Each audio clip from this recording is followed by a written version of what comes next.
Hello and welcome to the Lyman Wolf podcast. I am your host, Raceland, and I'm joined by my co-host, Nate. What is going on, bud? Not much really.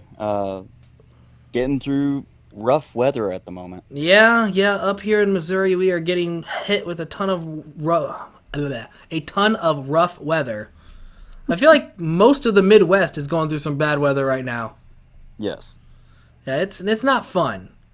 But that's not why we're here. We're not weathermen. We're here not to talk about the weather. We're here to talk about our favorite movies from the 1990s. We're both children of the 90s, and we grew up on these movies. I don't know about you, at least I did. Yeah, I grew up on these movies along with, I just grew up on movies really. Yeah. Multiple generations. Yeah. I grew up watching lots of 80s movies, and then when I got a little older, I started watching a bunch of 90s movies. So it was more like when I was like late 90s is when I started watching all these 90s movies. Whereas I was 50s to 90s, so. You're an old soul, Nate. An old soul. Yep. But we're just going to jump right into the movies. Nate, you said you got some honorable mentions? Yes, I have 5 honorable mentions. 5 honorable mentions. And what makes these honorable mentions? Why did they not make the list? The reason they're honorable mentions is because they very well could be on the list. They are pretty much equal to my top 10 pick. Okay. Makes sense. I've got 1 honorable mention because I didn't want to have an entire list, so. Yeah. Well, I'm not going to go into them. Really, I'm just going to say their titles and the years. So, Okay. Do you want to start us off or you want me to? All right, I'll just do my quick honorable mention. The only one I got is the movie Point Break with Keanu Reeves in 1991. The reason this one's not on their top 10 is because there's better movies, and it's just like, I have to mention it. It's a staple of the 90s. Okay. Not going to lie, I don't think I've ever seen that, actually. You've never seen Point Break? No. With Patrick Swayze and Keanu Reeves? Wow, dude, that's right up your alley. I think you'd really like that movie. Yeah. I'm not sure why I never watched it. It's not like I avoided it or anything. It just... We get it. You hate Keanu really Reeves. You hate Keanu. I get it, man. Yeah, no, that's it. So my top 5 are Pleasantville, which came out in 1998. I've never heard of that. We'll get into that another time. Starship Troopers, 1997. Never saw that. Jumanji, 1995. Not a fan of that. Blast from the Past, 1999. Okay. And The Fifth Element, 1997. Wow. You picked 5 movies that I've either A, never heard of or seen, or one I don't like. Yeah, I feel like my list is going to be along those lines for you. Oh, great. We're going to have completely polar opposite of picks, probably. It's possible. But I'm going to be picking really good movies, and you're going to be picking garbage movies, right, Nate? That is objective. I know, I'm just kidding. No, I'm just kidding. So, right. Go ahead. What's your top 10? Oh, you want me to start? Yeah, go ahead. You start. All right. We are going to start with my number 10. It came out in 1997, and it is the only Jackie Chan movie on my list. And that is the movie Mr. Nice Guy. Okay. That's a great movie, actually. I was about to say, have you seen Mr. Nice Guy? Yeah, I've seen almost all of Jackie Chan's movies. Me too. I actually plan on some way in the future, we might do a podcast ranking our favorite Jackie Chan movies. If you're up for something like that. Yeah, we might do that. Yeah. But yeah, Mr. Nice Guy is pretty much one of my favorite Jackie Chan movies ever. Because I love the premise of he's just a nice guy who gets caught up in the wrong stuff. Like, he's just like, hey, I'm just trying to help my friend out with my shop. And all of a sudden, these gangs come in, and he's just like, whoa, what's happening?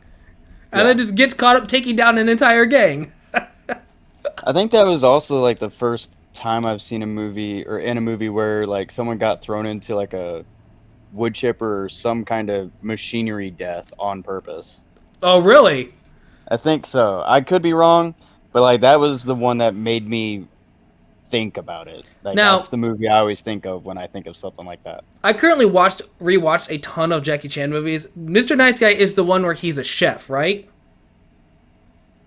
Yes, I think Yeah, so. he's a cook on on a TV show, and the whole thing is with the tape. I'm pretty sure it's Mr. Nice Guy. Yeah, Yeah, that's yeah. what I thought. Okay, I just watched Rumble in the Bronx and Mr. Nice Guy recently, and it was like I get them blur. I get those two movies blurred together sometimes. Yeah. Uh, Mr. Nice Guy has a bit more chase scenes, I think. Yes, it has. I feel like Rumble in the Bronx has a lot of awesome fighting scenes, but I like the story of Mr. Nice Guy better Yeah. because I No, like the idea of him just getting caught up in something. I think it's the exact opposite for me. I like the story more in Rumble in the Bronx and the action. Mr. Nice Guy just comes in second for me. You On know that what? I regard. think I mixed him up when we started talking about Mr. Nice Guy. I Yeah. did. I mentioned how he was taking out a gang in a shop. That's Rumble in the Bronx. Yeah, that's Rumble in the Bronx. I got him totally mixed up. So yes, you're right. Again, I mixed him up. Mr. Nice Guy is where he is a chef or a cook on a Yes. TV show, and he gets caught up in a gang in like a mob style thing with the tape. Yeah. Okay. My bad. Listeners, comment how stupid I am because I mixed up the movies. That happens to the best of us. And as you show, the worst of us. But yes, I overall picked Mr. Nice Guy because I like the idea of him just being caught up in the wrong moment, taking down bad guys. And then he drives that giant truck through his entire glass house. Which, why does that dude have an entire house made out of glass? What is with that? An artistic style of architecture. You are a crime lord who's trying to be discreet, yet you have an entire see-through house. That doesn't make any Okay. sense to me. No, it doesn't. But a lot of times, villains in movies don't make sense. It's just like, dude. Especially Jackie Chan movies. And I would love to see a Gen Z, like a kid, try to watch this movie, and the whole premise is him getting this VHS tape. And he'd be like, what the hell is a VHS tape? I think there is like a channel where like they make younger audiences watch like older stuff just That's to get the funny. reactions. Yeah, I would love to see a kid try to react to a VHS and just be like, what the hell is a VHS? How do you turn this on? Would you say that Mr. Nice Guy is one of your favorite Jackie Chan movies? Actually, I would say it's probably in the lower like top 20. Really? Yeah. Oh, that's actually really depressing. Oh, that's all right. We all have different opinions. Like I said, we might do a Jackie Chan list at some point. Yeah. I know a few of our listeners are huge Jackie Chan fans, so I think they'd appreciate that. But yeah, that is my number 10, Mr. Nice Guy. Love Jackie Chan, love all the fight scenes, love the story, love the premise of it. I know I mixed up the movies, but that's okay. Makes it feel like this should be my number 10 is because it's like, you don't even know the movie, man. Yeah. Again, I recently watched this. Yeah, so yeah, I could agree with that. That is a good pick. Okay. Pretty much any Jackie Chan though is Yeah. Although there are a couple where like he's like plays a drama character instead of an action-y comedy character. The Foreigner is the one that comes to mind for that. Yeah, and I tried to watch like that. Oh, no, I tried to watch that and I turned it off because it was boring. Him against like ex-Irish revolutionaries. Nah, that's old man Jackie Chan when he started trying to be serious, and I didn't like that. I don't mind when they get serious every once in a while. But yeah, what is your number 10? So my number 10 came out in 1994. It is The Pagemaster. The Page. I've never even heard of this movie. It is rated G. Okay. Is it animated? Is it animated? It is a hybrid, animated and live action. So it starts off live action. The main character is Richard Tyler, played by Macaulay Culkin. Oh, hey, I'm sorry, really fast. In case you didn't realize with these movies, they're from the 90s, we are going to be going into spoilers. So just expect that. If you haven't seen these movies and you're interested, I highly recommend maybe turning it off, watching it, and coming back. But go ahead, Nate. So Macaulay Culkin plays the main character, Richard Tyler. And if I remember correctly, it has been quite a few years since I've watched it. his family had just recently moved to a new location, so he doesn't really have any friends at this point. And the reason why this movie was so big for me, especially when I was younger, is because I love reading. It is one of my favorite pastimes. I love delving into new worlds, meeting new characters, all kinds of stuff. And this movie is that. Since he doesn't have too many friends, he reads books. He comes across a library with a librarian named Mr. Dewey. And a nice little play on the Dewey Decimal System kind of thing. And who's played by Christopher Lloyd, actually. Huh. And you may recognize Christopher Lloyd from Back to the Future. Yeah. I know who Christopher Lloyd is. Yeah. So Christopher Lloyd acts kind of all mysterious in the movie and is like, well, let me get you a library card so you can check out some books, because if you're having trouble making friends, these will be your friends. And so he does that. He gives him a library book. Richard then travels the library looking for books and ends up getting sucked into a world of literature. Oh, there's the connection to the hybrid. Yes. He becomes a cartoon character and a version of himself, and meets 3 books that become his allies throughout the movie. Fantasy, who is played by Whoopi Goldberg. Okay. Adventure, which is played by Patrick Stewart. And now you said these are like voice acting, right? These are... Yes, this is voice acting. Okay. So the funny thing about this is that the books are named after their genres, and their looks are based after their genres. So fantasy is like a purplish book with little fairy wings on the covers and wielding a wand and has a little tutu on. Adventure is just a brown book with that looks like a pirate, has an eye patch, a bandana draped across its binding, a peg leg, and a hook and a sword. And then you've got horror, which is who is played by Frank Welker. I'm not too sure who that is, actually. I don't recognize the person, but horror was such the opposite of his character, because fantasy leans into being a fantasy character. Adventure leans into being an adventure character. Makes sense. Horror leans into being the scaredy cat of horror. That doesn't make sense. Instead of being the scary character, it is the character that is just absolutely terrified of everything. That doesn't really connect. It should be like the other two. Well, I think it kind of connects, because horror is mentally a child, and the representation is mentally a child. And it is every horror story. Yes, every horror story has a scary character, but they can't have a scary character if they don't have a character that is afraid of that scary character. So I feel like horror is just the victim of the horror books. Okay, I can see that. And then we've got the father, Alan Tyler, and the mother, Claire Tyler, who are played by Ed Begley Jr. and Mel Harris.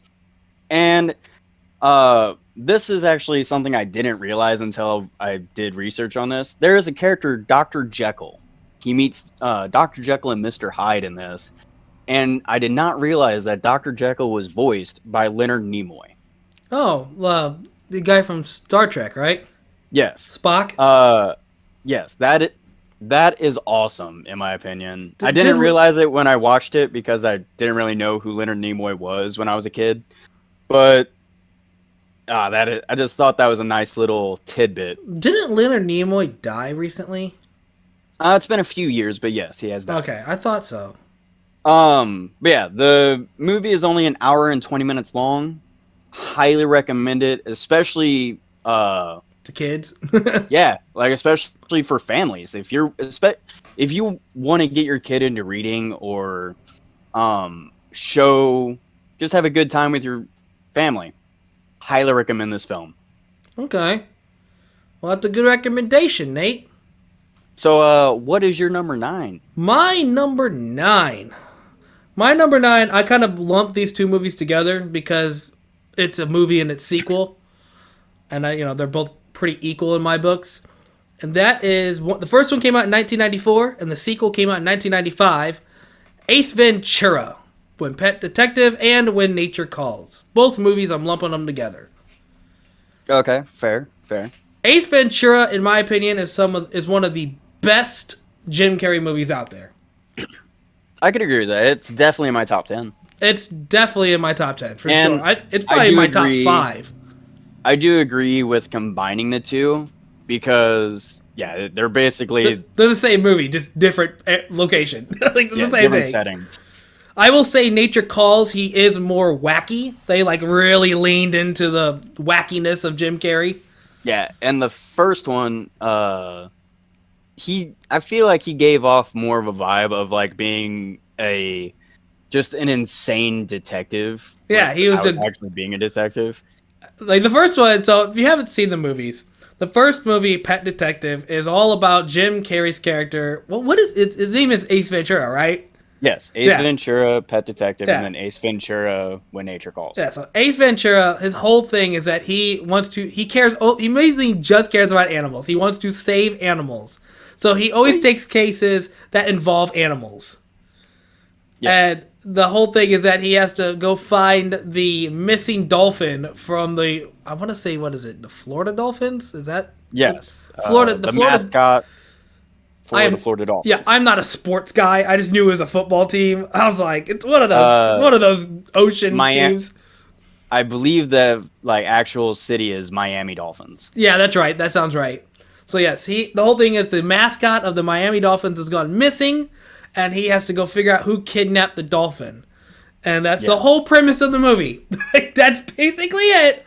And there's like a bunch of stuff happens, and a bunch of crazy Jim Carrey antics happen, and I'm here for it. I love those types of movies where the main character is just so crazy it doesn't make any sense. Yeah, he is like a detective savant. He does genuinely help solve murder cases in that movie. And yeah, it is a very good movie. I will say Pet Detective is also probably one of the first movies I watched that I actually recognized a dirty moment, like an adult moment in the movie. I think that's, yeah, it is. So there's a scene where he gets this woman's dog, and as repayment, she pays him with herself. Oh, that's right. I forgot about that scene. Yeah. I think that was the first moment I was like, oh, I get this. My cousins didn't have to explain to me or anything. I was just like, nope, yep, I understand what's going on here. And then in When Nature Calls, it's all, what country is he in? Is he just in Guatemala? I believe he's in South Africa. South Africa? Okay. So yeah, the whole thing is that this tribe has a bat, a rare white bat, and it's gone missing because somebody kidnapped it or something. Yeah, it is. So, they're sacred. Yeah, they're sacred. They're sacred animal. Yeah, and he has to go figure out who did it.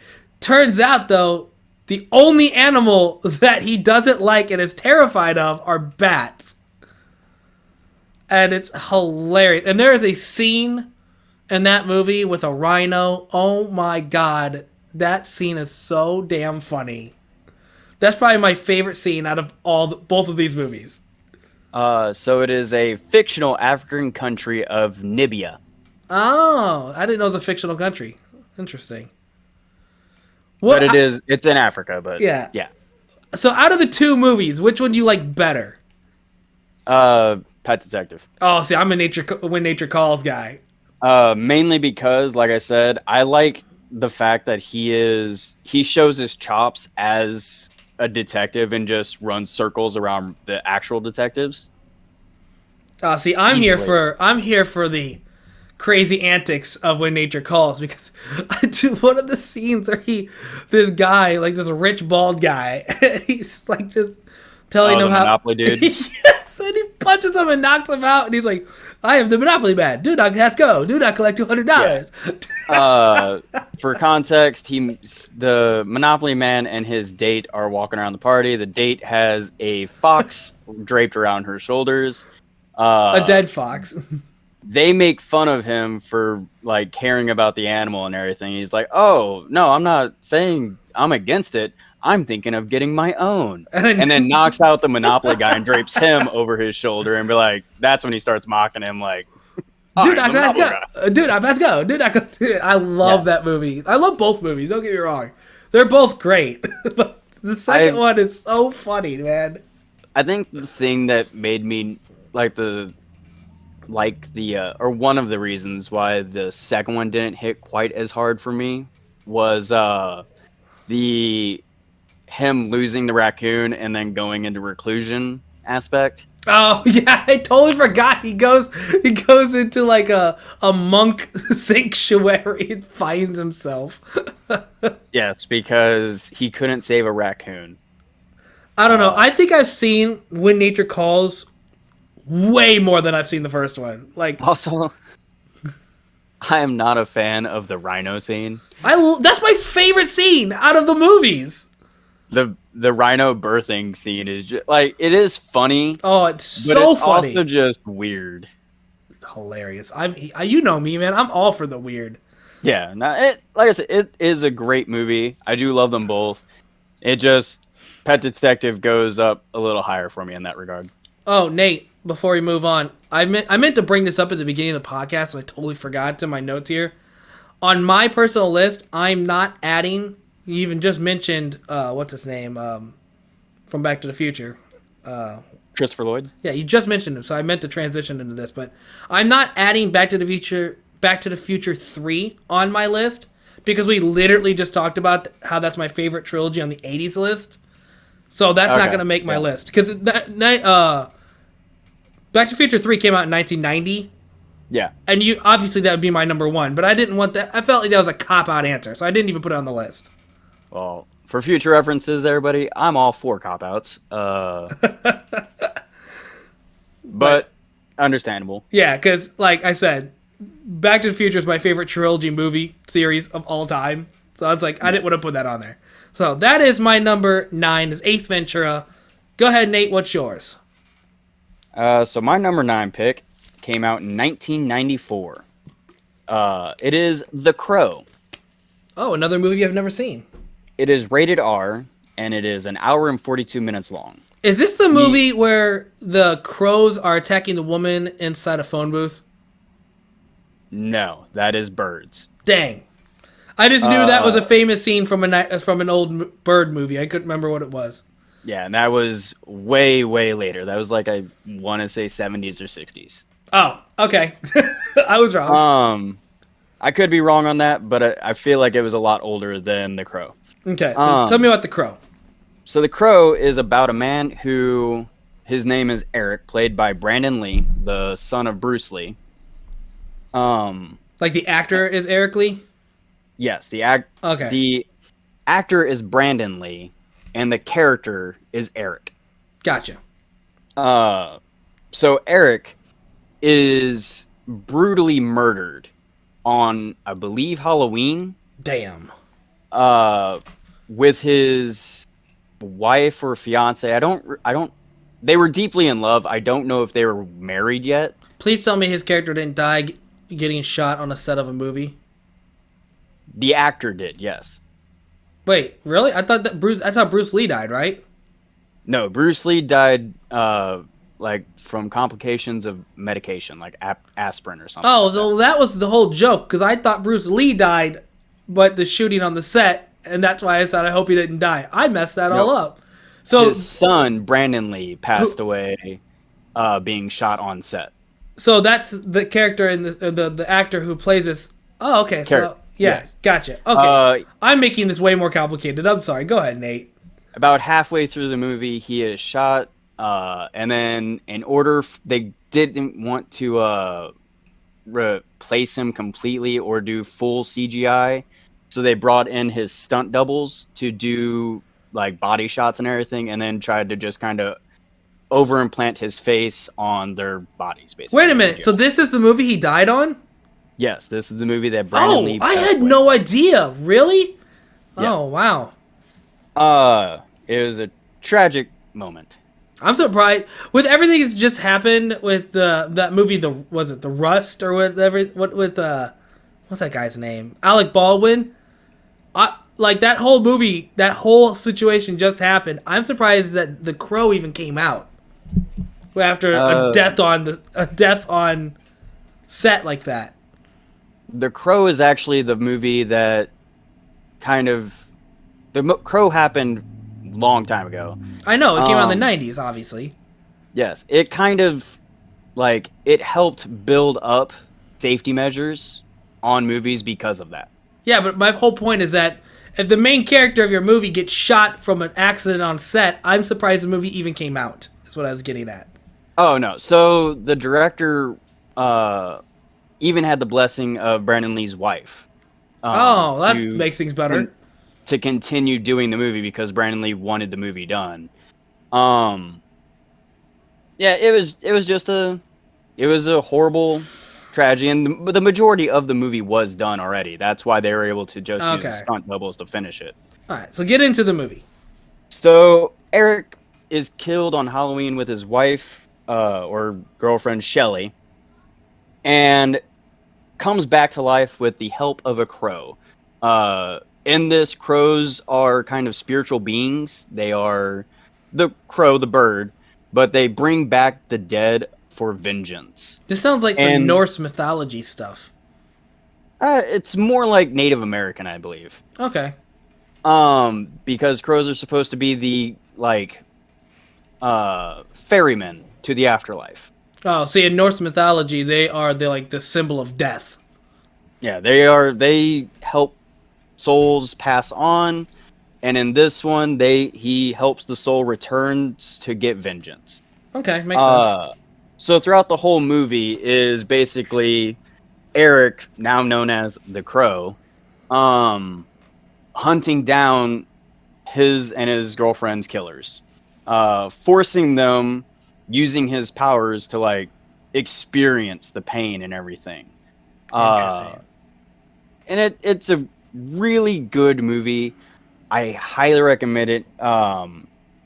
You have Rochelle Davis, who plays Sarah, this little girl who was a big friend of Shelley and Eric's when they were alive. And then she kind of is the sidekick of the Crow. You've got Ernie Hudson, who plays a detective. Ernie Hudson, I know that name. He's from Ghostbusters. That's what he is. He's the black guy in the Ghostbusters movies. I know who Yes. that is.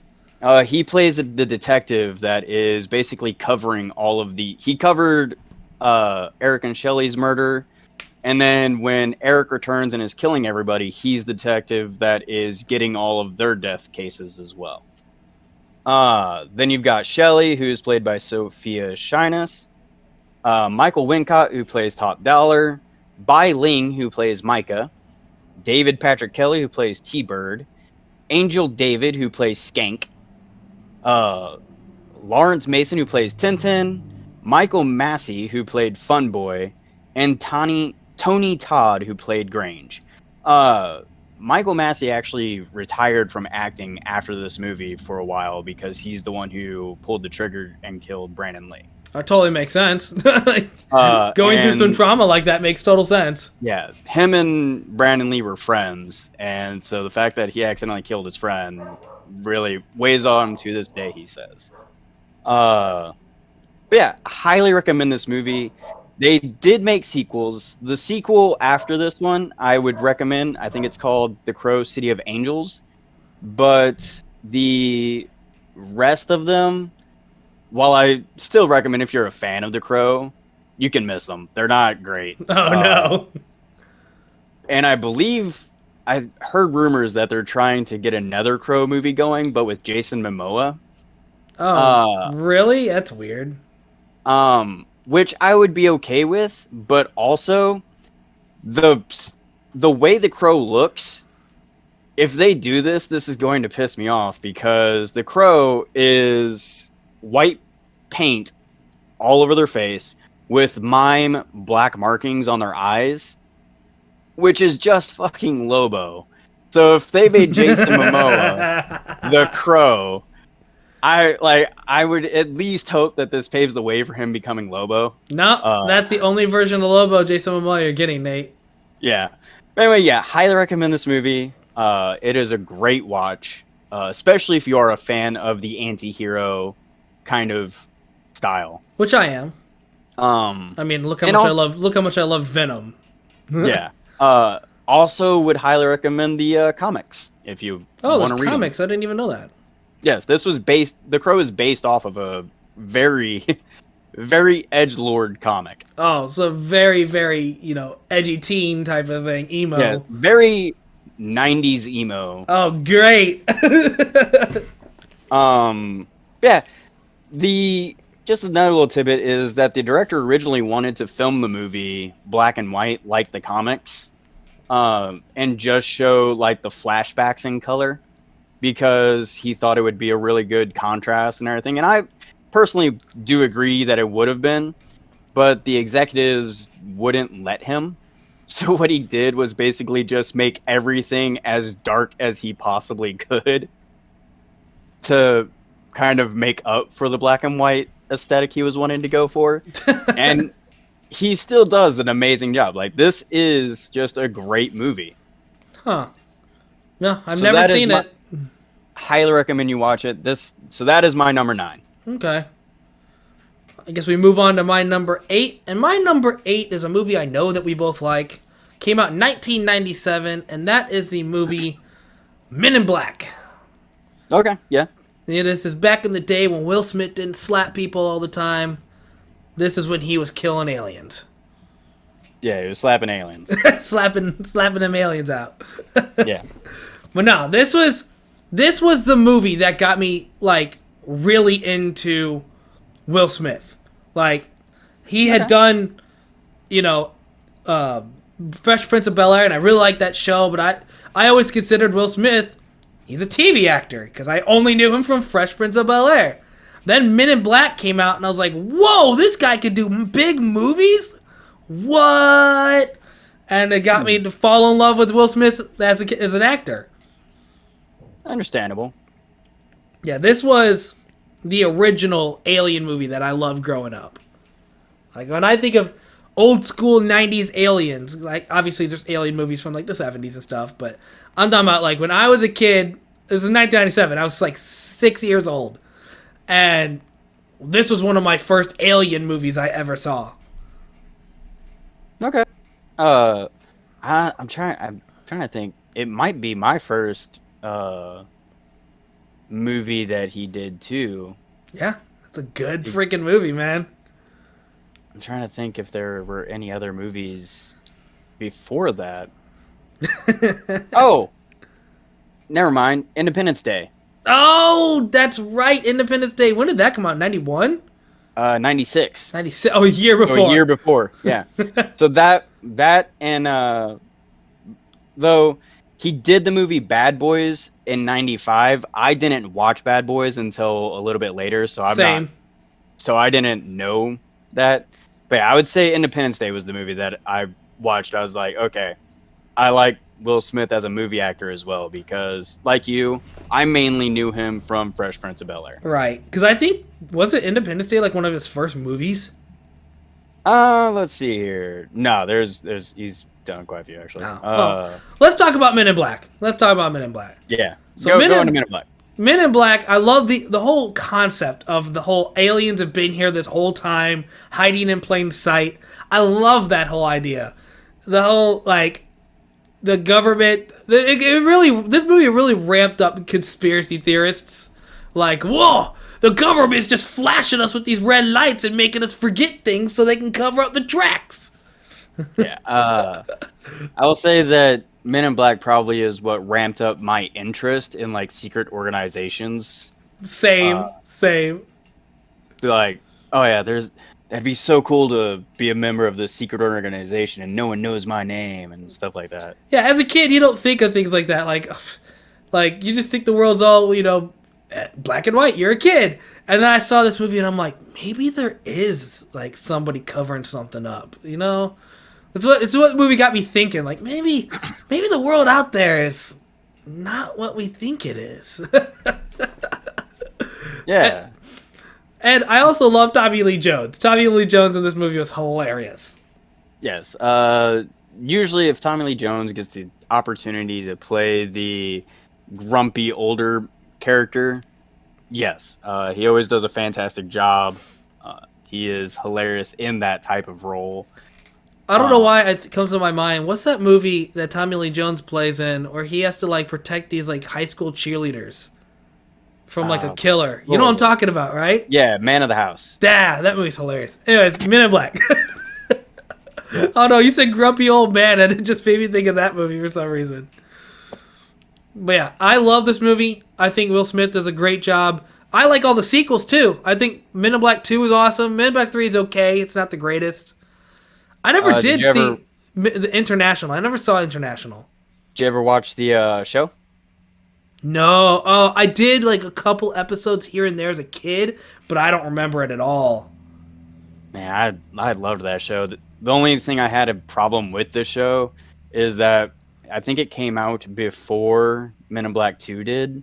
So he retconned everything. Yeah, it made absolutely no sense because in the show he's working with Kay. And like but it was just a really fun show. So I think this was before I started becoming like a lore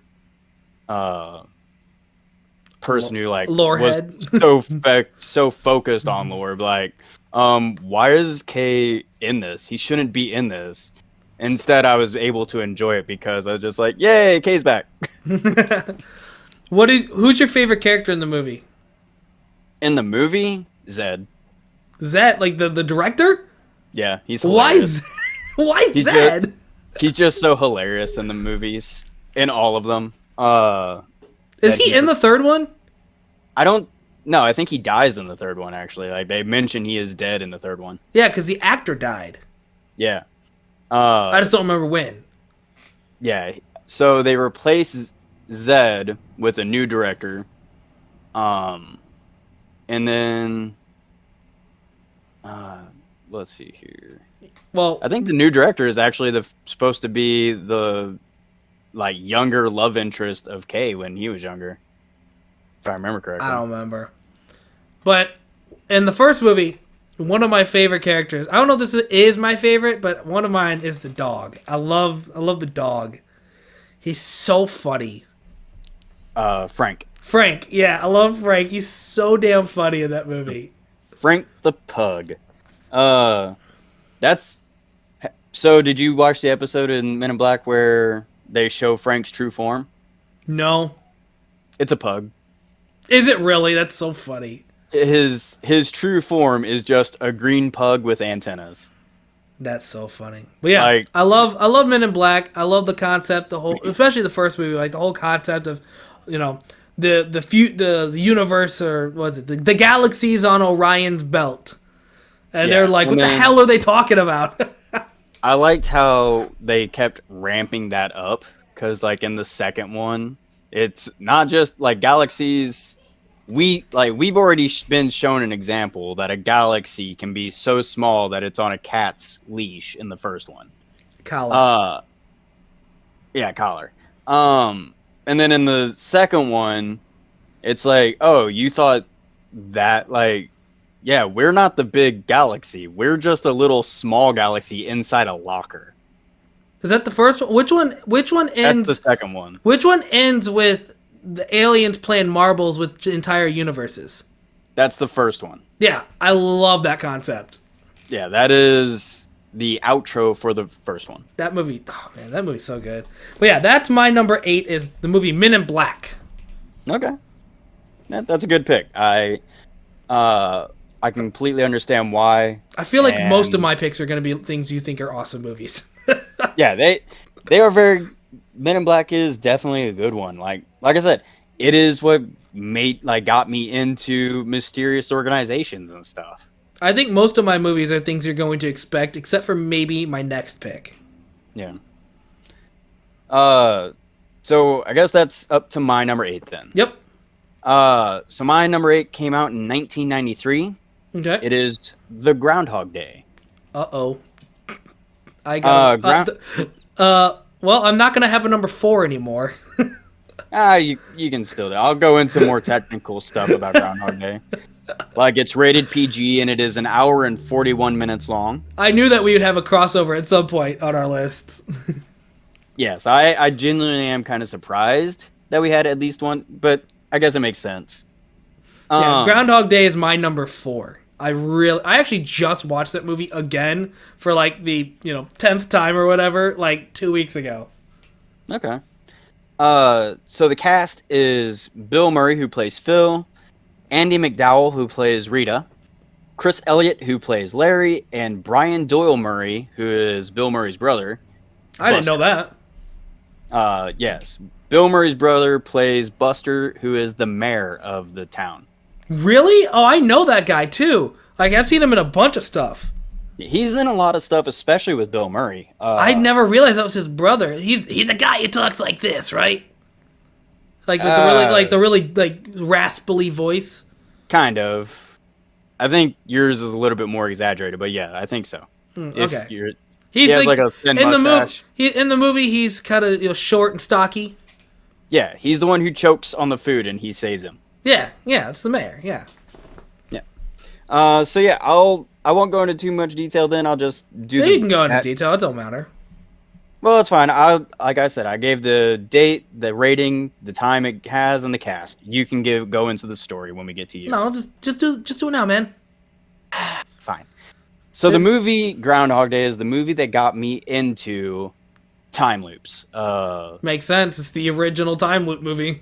Yeah, it is the movie that I am. If there is a time loop movie, I'm going to watch it because I absolutely love the premise of a time loop. I have seen a lot of them. Some of them have not been good. But because of the theme, I really enjoyed them. The one that comes to mind is that movie Naked. That's on Netflix. Yeah. I love that movie. I love that movie. I don't care what you say. That movie's great. No, I liked it. It was okay. It's not the greatest, but it is good. I would put that almost to Groundhog Day. No, not even close. But to each their own. I don't know. I love those type of stupid movies. Groundhog Day is very close to a perfect story of how a time loop would go. Because we never truly know how long Phil, not Bill, I was looking at Bill Murray, how long he's in the time loop. Well, I'm pretty sure. Oh, sorry, go ahead. We're never for certain how many loops he has done. Just that he has done so many that he can memorize very specific details about almost everybody in the town. I'm pretty sure the director came out and said that he ended up spending like somewhere roughly around like 35 years or something like that. Oh, really? That is a lot shorter than I thought it would be. No, I think I read somewhere that the creator of the movie came out and said it was like something like 30 to 40 years. Yeah. Well, okay. If that is true... Well, think about it, Nate. Relive the same day for 30 years straight. You're going to memorize everything, too. I don't know. Like, so... Either way, yes, I guess you're right in that regard. But also, I don't know. I feel like you'd have to live that day a lot longer in order to memorize everything off the top of your head. But either way, that's neither here nor there. It is still a great movie. Seeing the character development for Phil is truly great because at the start of the movie, he's an asshole. A grade A asshole that just cares about himself, doesn't even really want to be there, any of that. And then by the end of the film, he genuinely does care about people other than himself. He genuinely, like, just has almost completely lost hope for continuation Yeah, of he tried to life. kill himself a million times. Like, Yeah. Well, that, I feel like that was not him losing hope of continuation. Him losing hope of continuation is literally when he starts just going into full detail and explaining to Rita everything. Because at that point there is no need to worry about people thinking you're crazy. There's no need to worry about hiding that you are practically a knowledge god at this point of the town. With him killing himself, that was desperation for hope because he's trying to do everything in his power to get out of the loop. Whereas by the end of the movie, he's like, yeah, no, I'm stuck in this loop. There's nothing ever going to change again. It's actually Rita that has the hope and is going through the process of the hope and like, oh, you'll get out and everything. I have a question, Nate. What's up? So, imagine you are just an innocent person, innocent bystander, just going through your normal life, and you see a guy who, because at one point in the movie, he gets to the point where he knows where everything's going to happen. He's going to be like, tray falling, guy dropping a dish, they're going to start clapping. There's that guy that he's from this town. Imagine you just go into like a diner, and you just see this guy also just like, he's about to drop everything. Oh, that's Jerry. Jerry's about to knock over all those dishes. Like, you see this guy just predicting everything. What's your thought when that happens? Time loop. You immediately think time loop. Yes. If I see someone that's doing that and predicting everything, my first thought will be either staged, like everybody's in on it. Like this is for like a YouTube video. Yeah, like a show or something. But then second thought is definitely going to be time loop. I'm a very naive person in that regard. I don't think any rational person just immediately be like, time loop, that's it. That's what it is. No, it is purely wish fulfillment. I'm like, please be time loop, please. You just like go up to this random guy and you put your hand on his shoulder like, we'll get you out of this, I swear. It's like, who are you? Oh no, I wouldn't do that. I'd be like, bro, do you know how you got in the time loop? What if he looks at you and he goes, wait, you're new. Who are you? Yeah, no, that would be crazy. Because that means you're the anomaly in the time loop. Right. And, like, on one hand, the anomaly in the time loop can go one of two ways, mostly. Either... Nate, real quick, if that happens and you are the anomaly, prepare to become a side character in this dude's adventure. You are going to have a lot of interactions with this guy now. Well, so the anomaly goes one of two ways. Either the anomaly breaks the person out of the time loop, or the anomaly gets sucked into the time loop. Nah. I would want the second one. You would want to get sucked into the time loop. Yes. Why? That sounds miserable.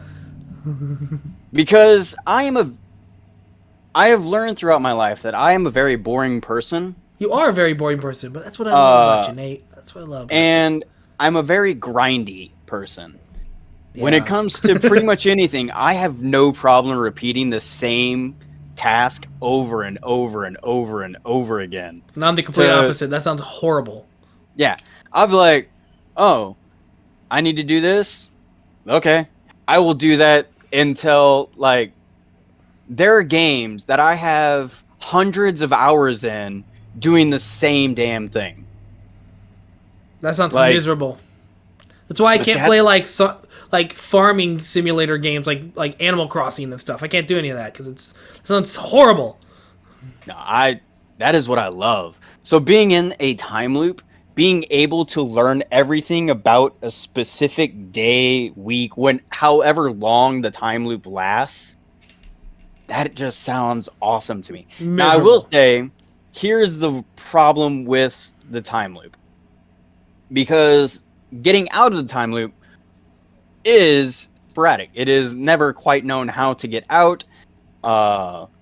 And eventually, because I am human, I will get bored eventually. I Yep. will hit the stage where Phil does and just be like, I want this to end. So you want to go Uh, start killing yourself and stuff? Probably just to get out. But also, I mean, if that doesn't work, I'll basically resign to it. I will have to find ways to entertain myself. I could easily see myself going crazy if I'm in the time loop for too long. But yeah, Groundhog Day, like, it gave me my love of time loops, and really not just time loops. Like, that was kind of the start of it. From time loops, it branched out to time itself, time manipulation, time distortions, So this is what alternate started your timelines. craziness. Yeah. All right. Well, at least we Part picked of a my movie we craziness, agree on. anyway. Like I said, this is my number 4, so this was really high up on my list. Okay. Yeah, this is my number 8, just because the other ones are kind of, I think, like, I picked them. They are favorites for specific genres. You know, I think we're gonna have another crossover. I really do think. I think my number 6 is gonna be on your list. Well, let's see. What is your number 7? Well, my number 7 is the one I said I don't think you're going to expect. And this is a movie came out in 1993. I love this movie. It's so funny. And it is Robin Hood Men in Tights. No, I fully expect that. I don't usually like parody movies, but I love this movie. Yeah, but you love, like, raunchy comedy kind of stuff. I do. Men in Tights is like the Robin Hood with raunchy comedy. It's so funny. Oh man, this movie. I can watch this movie anytime and I'd still be laughing. So, little side note, so when I sleep, I put a movie on to listen to while I'm sleeping, and I go through cycles. So, like, I'll switch a movie, I'll listen to that movie for like maybe a few months to a year, and then I'll switch to another movie. This cycle I'm going through right now is Robin Hood Men in Tights. You're a weird guy, you know that? Yeah, no, I fully understand that. Yeah. No, Robin Hood Men in Tights is just one of those movies that I grew up watching because my mom really liked Robin Hood and like those kind of storylines and stuff. And she's like, "Oh, this is a comedy. You should check it out, and we can watch it together." And I fell in love with this movie. It's just, like you said, it's just a silly, slapsticky, dumb comedy. Then recommendation for you. What's that? If you liked Robin Hood Men in Tights, you will probably like Zorro the Gay Blade. Zorro the Gay Blade. Okay. Zorro. Zorro the Gay. Okay, that makes sense. I'm guessing it's about the Mask of Zorro. Yeah, it's Zorro, but just filled with a ton of comedy in it. Okay. But yeah, Robin Hood Men in Tights. Like, who's your favorite character in that movie? Let's start with that. Who's your favorite character? That's actually really tough. It is. That's why I'm asking. Because, let's see here. Little John is hilarious. Little John's, he's blind in this movie, right? No, Little John is the big guy who can't swim in a little tiny Oh, stream. that's right. Little John is the whole thing was like he was protecting that little tiny bridge. Yeah. And they did the fight where they kept breaking the stick smaller and smaller. Yes. That is such a great scene. It is such a great scene. Who's the blind one? That is... what was his name? Dude, that character's so funny. And he's like, they get back to the castle and it's gone. And he's like going to the castle like he normally does. And he's like taking a crap. And he's just like, why is it so drafty in here? Did someone leave a window open? Blinken. Blinken, that's it. So that scene specifically always has irked me. Them pulling the castle away kind of thing.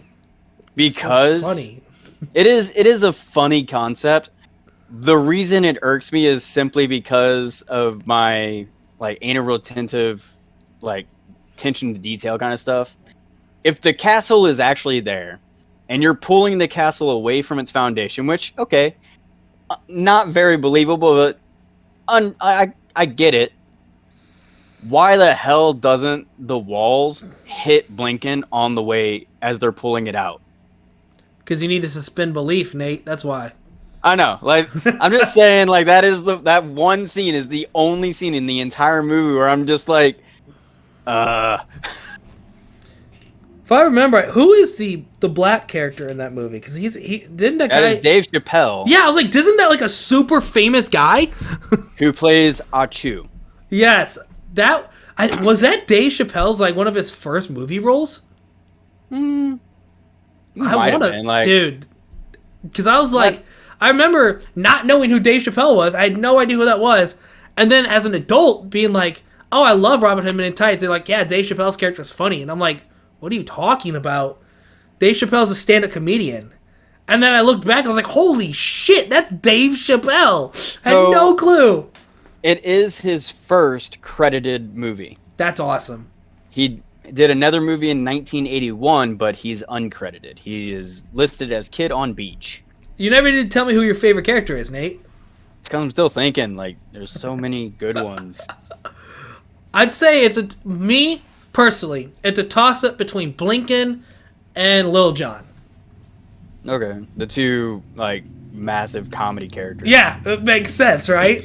Yeah. Like the scene where Blinken is fighting when they're all fighting in the castle, and he's just attacking like this this beam, wooden like this, pillar. like, wooden pillar. He's like, "This man is giving it his all." And then, like, next moment you see him, he has carved the whole thing in down to like a super thin piece. It's so stupid.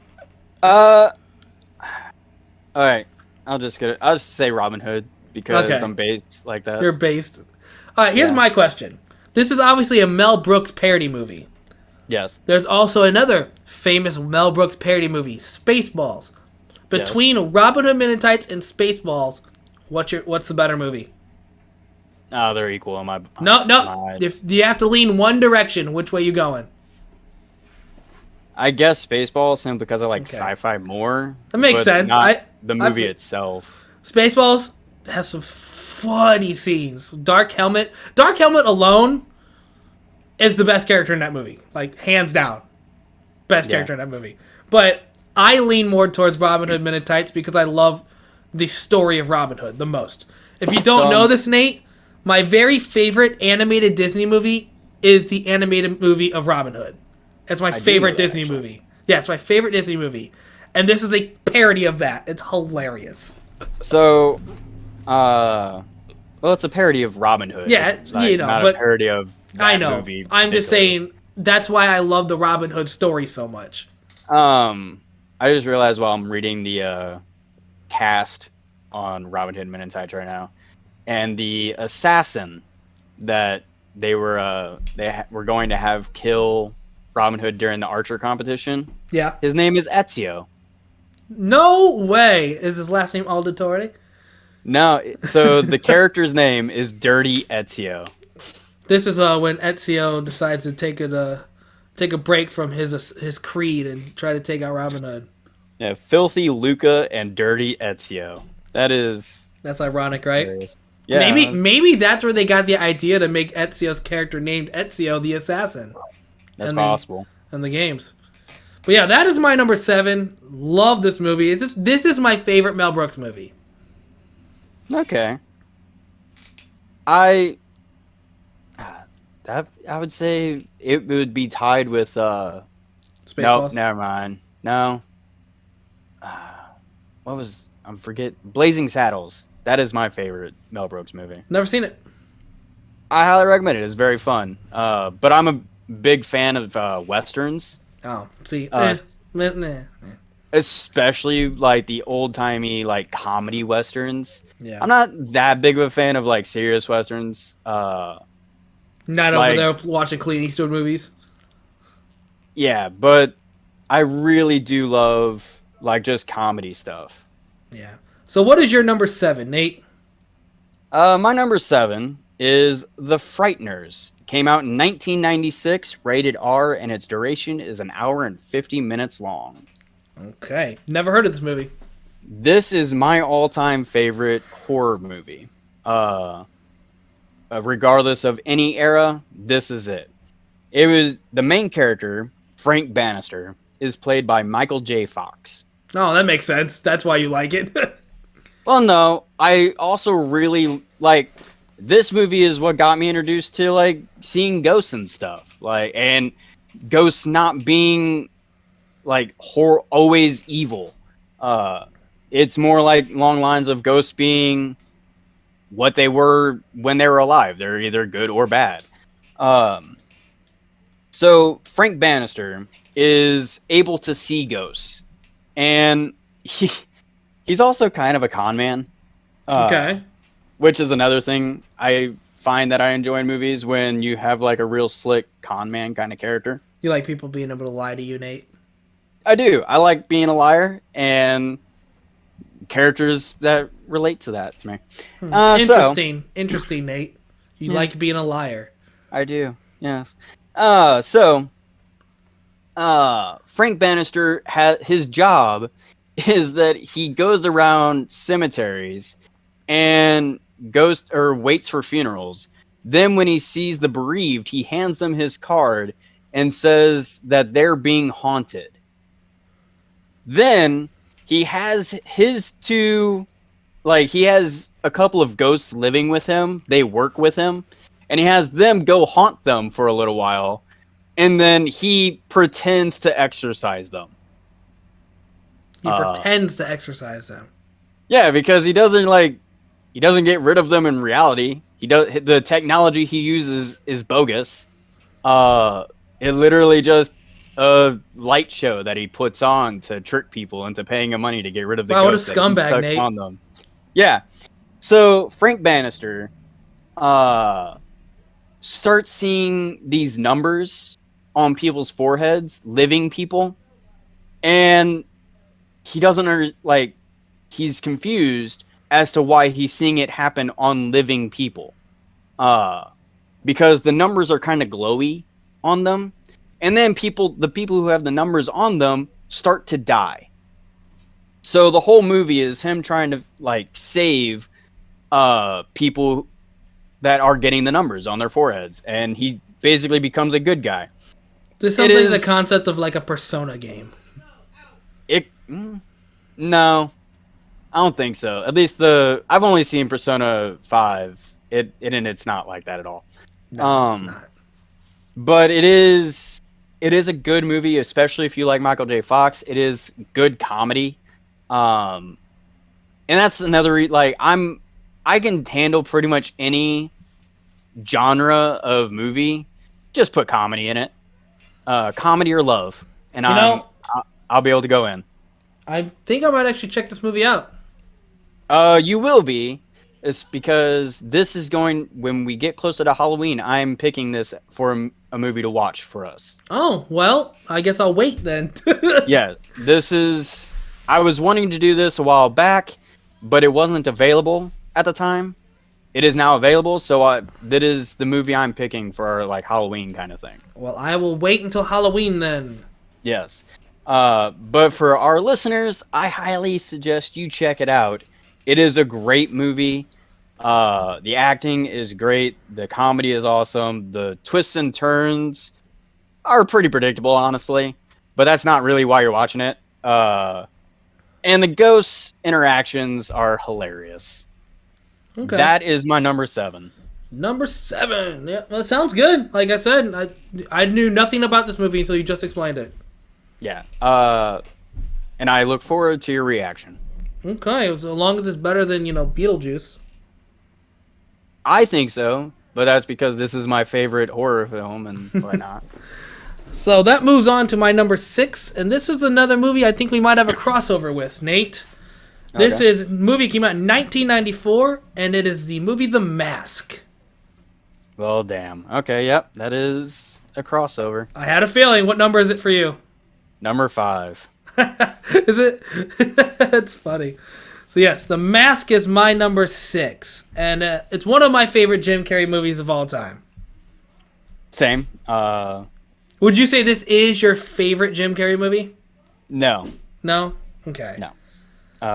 But it is my second favorite Jim Carrey movie. I have a feeling I know what number 1 is, but we'll get to that. So yeah, The Mask is one of those movies where, again, it shows Jim Carrey at his Jim Carreyness.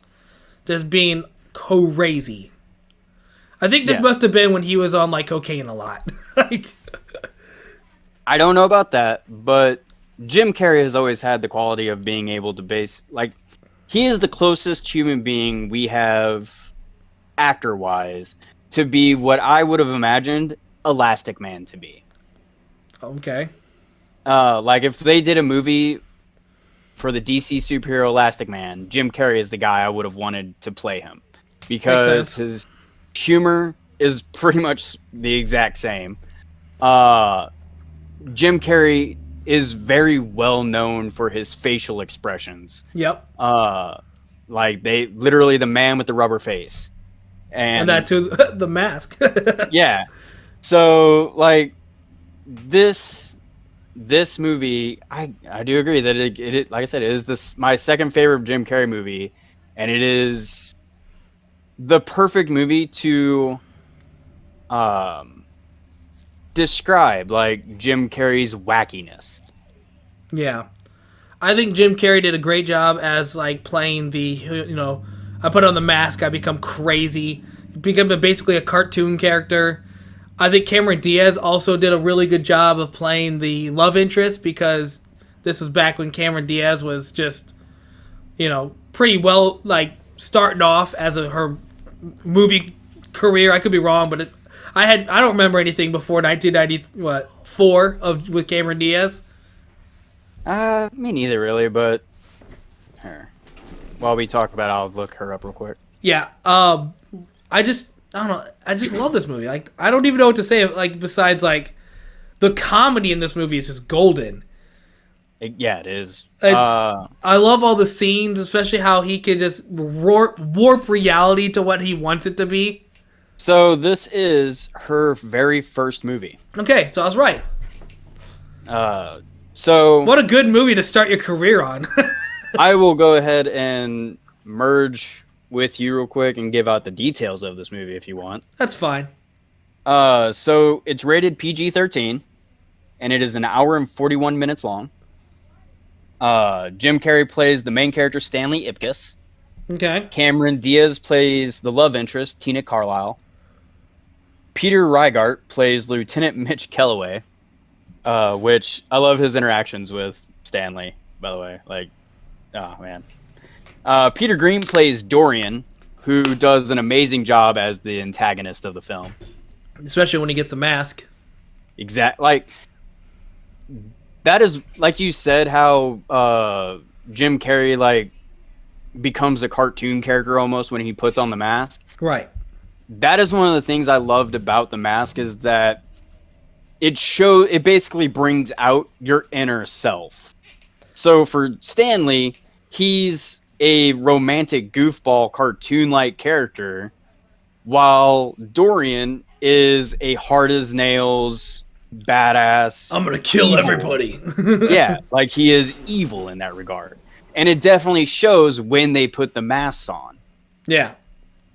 Because Stanley basically is just himself, but turned up to like 1,000.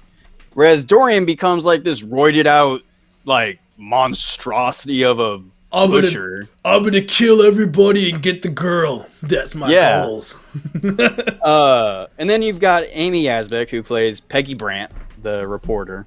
And Richard Jenney, who plays Charlie Shoemaker, the best friend. And you can't forget about the MVP of the movie, Milo, the dog. Yeah. I don't know the dog actor's name. Who cares? But I just love the dog is hilarious. Yes, Milo is a intricate part of the movie, honestly. Yeah, like without Milo, the movie would have ended with him just being in jail. Yeah.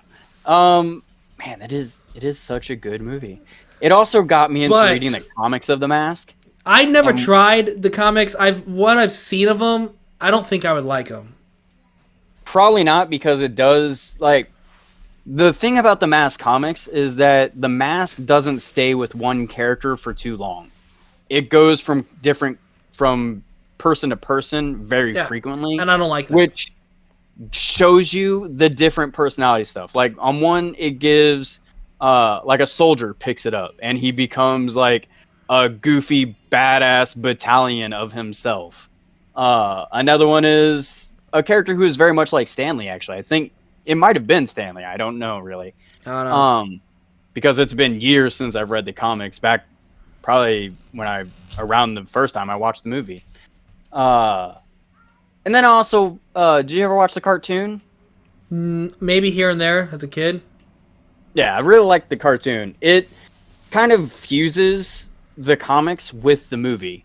Like, it has the situations from the comics, but Stanley Ipkiss, the goofiness of him interacting with those situations. Yeah. Although, if you like this movie, never, ever, ever watch the sequel, The Son of the Mask. It is horrendous. Never watch it. So, Son of the Mask. Garbage. Don't even try to defend this movie. It is garbage. I will say I didn't mind it to a certain point, but there horrible. were a lot of like things that could have been done better. Terrible. But anyways, yeah, that's my number 6. Let's move on to your number 6. All right, so my number 6 is a love movie. Oh God. A romantic comedy called You've Got Mail. Came out in 1998. It is rated PG. It is an hour and 59 minutes long. The main character is actually Meg Ryan, played by Kathleen Kelly, who co-stars along Tom Hanks, who he plays Joe Fox. And another movie that has Dave Chappelle in it, who plays Kevin Jackson, Joe Fox's best friend. Huh. The movie is, so I will say, the reason why I like this movie so much is probably because Because you're a hopeless romantic? yes. So this movie gives hope for people who have long distance relationships or online relationships. Oh, I can see where you get connected, Nate. Because this movie is about two people who meet in a chat room, start out as friends, just give each other advice over however long it goes in the movie, because the movie spans, I think, a couple of months. And over time, they start to fall for each other online. Oh, boy. And then situations happen. Joe Fox can't meet her in real life because he's afraid that she won't like him. Probably rightfully so. So by the end of the film, he gets to the point where he feels comfortable enough to be able to show who he is to her. And it is a very good romantic feel-good movie. So this is actually one of two movies that Tom Hanks and Meg Ryan did together. The other one being Sleepless in Seattle. And they're pretty much the exact same formula, just years apart. Hey, if it works. Yeah. The only difference is with You've Got Mail, they actually live very close to each other, but feel like they are far away because it's the internet. It's a never-ending expanse. Whereas Sleepless in Seattle, they live like cities away from one another, and I don't even think they contact each other, really. They fall in love with the concept of one another rather than them, which is a very troubling message, I will admit. Welcome to modern dating with like Tinder and all that. Yeah, which, I mean, kind of fits with You've Got Mail, honestly. So, yeah, highly recommend if you just love a feel-good romantic comedy. If you want to watch a movie with your wife, Raislyn, this is the movie I go with. So, yeah, that is my number 6. All right. That moves on to my number 5, which hopefully is not another crossover date, because I know this is a movie you love. And it came out in 1999, and is The Mummy. Brendan Fraser's The Mummy. So, I was about to say, I'm fairly certain you are not going to have a crossover with any of the other movies I have on here. But then you said 1999, and I'm like, oh crap. No, but I know you love this movie, The Mummy. Brendan Fraser's The Mummy. This is the movie that made me fall in love with Brendan Fraser. Like, this movie's awesome. This is also the movie that got me into, like, loving the whole, like, adventure type movies. Like, I grew up watching, oh my god, just drew a blank. So Indiana Jones. I love Indiana Jones. That's what introduced me to that style of, like, I like to search for treasure, adventure type movies. This expanded on it by bringing in more supernatural elements with the Mummy. The Mummy whole thing was like, you know, you don't mess with supernatural beings like this. Okay. So, real quick, I've just recently watched all of the Indiana Jones movies. Yeah. And, like, almost every single one of those movies has supernatural shit going on in them. I know, but this one that was like, normally the supernatural stuff in the Indiana Jones movies is like, don't open that. Don't open that. Yeah. The artifact's going to kill everybody. This one is straight up like, the mummy's hunting you and wants to kill you. Yeah, there's actual supernatural entity rather than just an artifact. That's what I meant. That's what I was getting at with this. But this is what, like I said, I love the Indiana Jones, but this movie is what solidified my love for that style of genre. That's why I love Tomb Raider and Uncharted and video games that are explore that kind of stuff. I love the idea of searching for hidden artifacts and stuff. I do love The Mummy. It is a great movie, and I like Indiana Jones. I will say I was already a big fan of the style and aesthetic simply because of books. I read a lot of books. Yeah, I didn't do that as a kid. But Brendan Fraser's character, that type of character, the just badass kind of mysterious in a way. I really like that. Like that character. I wouldn't say he's the one that got me into that character, but it probably helped solidify that type of character being one of the characters I go to towards any game I play. Yeah. Because I always, like, if I play a game, there was probably like 3 styles I go into. One is either the really slick, smooth talking con artist kind of guy, the guy get out of his way of talking. The other is the like badass gunslinger who can make a quip, which is the Mummy's type of character. Right. And then the third is just the like kind of brooding, silent brawler type of character. So that, I will say, Brendan Fraser probably solidified that style of character for me. I would say this is my favorite Brendan Fraser movie, hands down. I'd have to look at his movies to be able to fully say it, but it is probably like top 10 for me. Yeah, I love everybody in this movie. I love every character. I love every one of these movies. Like even the what was it, the last one with the third one. The third one. There's only 3. I thought there was 4. But yeah, the one with the what was it, the Dragon Emperor? That one was okay. It's still a great movie. It's not as good as the first 2. The first 2 are almost on equal like par with each other. I love the second one's whole, his son gets the Scorpion King trapped on his arm, the bracelet. I love that concept. And also the Scorpion King movie. That's a great movie too. Yes. Except for the sequels, those are garbage. But don't watch those. But watch the first one. The one with the rock. Yeah. Did you know that there's 4 or 5 Scorpion King movies now?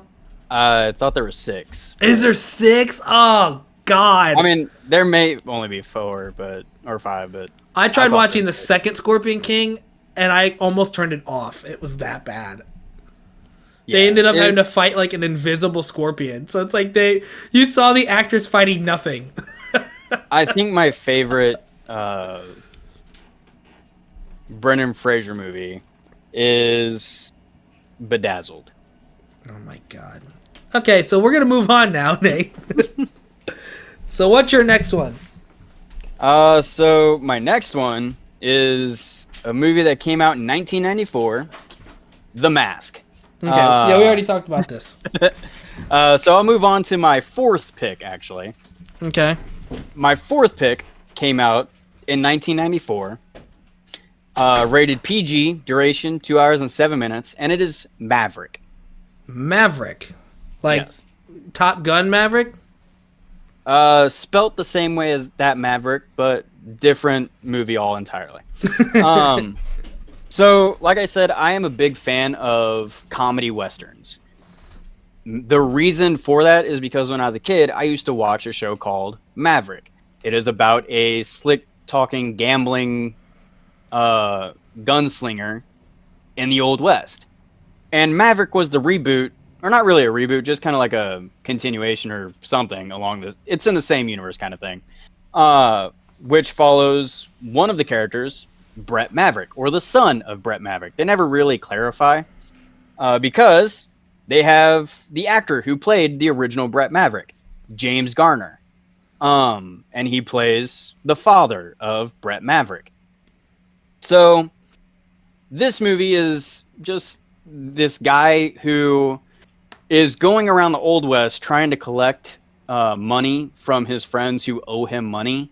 But every time he goes, something happens. For example, and this one's for you, Raislin, he goes to a bank to collect money from the owner of the bank. And the owner of the bank's like, I'm out of money. And while they're talking, the bank gets robbed. The robbers take a crap ton of money from his friend. And he's like, I thought you said you were broke. And he's like, that's for emergencies. Oh, why are you saying that to me, man? Well, no, that's not the part. The bank robber who takes the money, Brett kind of lifts up real carefully and pulls down the bandana covering his face, and it's Danny Glover. Oh. And Danny Glover is like, hey, what are you doing? And then as they run out, and he's like, I'm getting too old for this shit. As he hops up onto his horse and rides away. It was a nice little callback to their Lethal Weapon days. Oh, man. Lethal Weapon's so good. Yes. So the whole movie is, like I said, him collecting money. The reason he's collecting money is because he wants to get into a poker tournament on a riverboat. And the buy-in is a certain amount of money. So he's going through trying to collect the money. He meets the love interest, Annabelle Bransford, who's played by Jodie Foster. She is like him. Well, sort of like it. She's an actual con woman. He, in this iteration, is a full-on just gambler who is also an insanely good shot fighter. He is kind of a con man. He tricks the entire town into thinking he's a good fighter because he pays people to lose. Okay. Yeah. He knows someone's after him, so he pays these these people to lose to a fight in him, and it makes the other guy that's after him kind of not want to fight him anymore. He's like, you know what? My bad. I did not mean to antagonize you. I saw you kick their asses. I'm going to walk away. And then later on, he finds out that he got tricked, and he's like, I'm going to fuck him up. And that character is Angel, played by Alfred Molina. You may know him as Doc Ock from the Spider-Man movies. Oh, that's why I recognize the name. And then he's basically hired to make sure that Maverick doesn't make it to the tournament for some reason. And yeah, that's pretty much the whole movie, is that he's going across the West, meeting old friends, trying to get some money. A lot of zany adventures come in. It's just a really funny old-time Western kind of thing. Definitely sounds like a Nate movie for sure. Yes. It has action, adventure, kind of love. Like, the love is... it's a weird kind of love. It has the comedy in it. It has gunslinging. It is just a great movie. And that is my number 4. Okay, moving on to my number 4 will be Groundhog Day. Okay, moving on to my number 3. Is the movie came out in 1999, and it is The Matrix. I just watched that yesterday. Hey! So, fun fact, Nate. I know this doesn't make much sense since we've talked about stuff like this, but this was actually the very first Keanu Reeves movie I ever saw. Really? Yep, this is the movie that made me fall in love with Keanu Reeves. Came out in 1999, like I said, so I was late to the game. I was a kid. Matrix came out. I saw it with my dad because he loved action style movies. So we went and saw the movie. I want to say I even saw it in theaters. I could be wrong, but I'm pretty sure I went to the theaters to see this movie. And I love this movie. I think I did too, honestly. I didn't watch like Bill and Ted or Point Break because I mentioned Point Break at the beginning. I didn't watch those until later. I watched those after I saw. I was just like, "Oh, dude, the guy from The Matrix had movies before this? What?" And I watched them when I was a little older. So that's when I watched Bill and Ted. I watched Bill and Ted for the first time when I was like a teenager. Wow. Yeah, I would say I probably watched Bill and Ted. I watched Bill and Ted first, and then I watched Dracula. And then I watched Speed. Oh, that movie's good too. So yeah, I knew Keanu Reeves way before The Matrix. No, not me, but no, The Matrix. I love The Matrix. The whole idea of like it's all a simulation. It's the movie that again got conspiracy theories to be like, whoa, what if real life isn't what we thought it was? Yeah. I remember everything in the early 2000s. Everybody was always talking about like, well, this is just a simulation, and you know the machines out there, and it's like, what in the world? People believe this? The main thing I remember about The Matrix, culture-wise, is that it either inspired or brought to light in the fashion sense of just all black. Everything's all leather. Yeah, like I feel like that was already a thing. It had to have been. So it must have just brought light to that. But after that, I just started seeing it everywhere. Yeah, but one of the big things that got me into this movie was the whole story, the lore of he's the one. He is the only one who can save everybody. And the action scenes were so good. The fight scenes, man, late 90s at its peak. And the soundtrack is awesome. Everything about this movie is awesome. I don't care what people say. Matrix Reloaded and Revolutions, or was that it? Revelations. I love those movies. Love them. I love the whole trilogy. The new one's garbage. I don't like the new one. You didn't like Resurrection? That movie sucked. I liked it. Terrible. But no, I love the original trilogy. They should never have made a fourth one. They literally ended it perfectly with Neo dying, saving the whole damn world. They didn't need to make another one. But go, dude. I'm grateful. Go make more John Wicks. People want that. They're already making John Wick 4. I know. You haven't even watched them. No, I've only seen the first one. It wasn't that good. Anyways, so yeah, that's why I like The Matrix. I need to give John Wick another chance. I know, but that's why I love Matrix. It literally was my first introduction to Keanu Reeves. Love the story, love the action, love the fight scenes, love the characters. Mr. Anderson, dude, that guy's awesome. I will say, a lot of the time I forget that Neo's name was Thomas Anderson. Yeah. Like, I'll hear Mr. Anderson, I'm like, who the fuck are they talking? Oh, Neo, that's right. But yeah, that's my number 3 is The Matrix. I'm actually surprised this is not on your list, to be honest. Nah, yeah.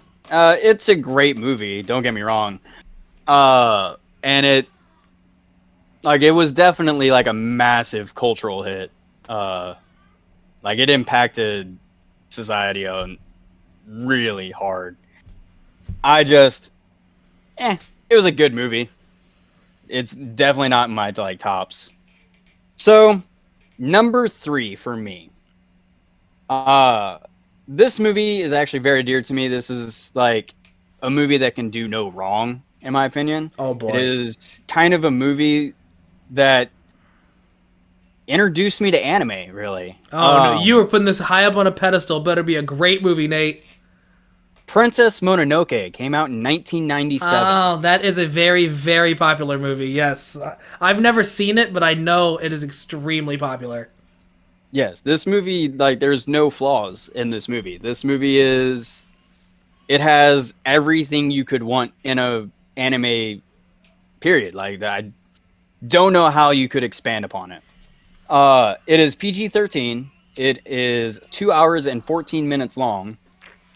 And I will say, I knew that there's a character or an actor in this that I knew he was in it, but I didn't know that there were so many other big names in this. So the main character in the English dub, by the way, is Ashitaka, and he is played by an actor named Billy Crudup. I don't know him very often or very much. I think I've seen him do some things, but I don't really know him very well. The female lead, the love interest, San, is Claire Danes. There's another character, so his name is Jigo, and you might know this name, Raceland. Billy Bob Thornton. Oh, I love Billy Bob Thornton. Then we have Minnie Driver, who plays Lady Eboshi. John DiMaggio, who plays Gonza. Gillian Anderson, who plays Moro. Gillian Anderson, by the way, for our good friend Ty, he definitely recognizes her. She played in The X-Files.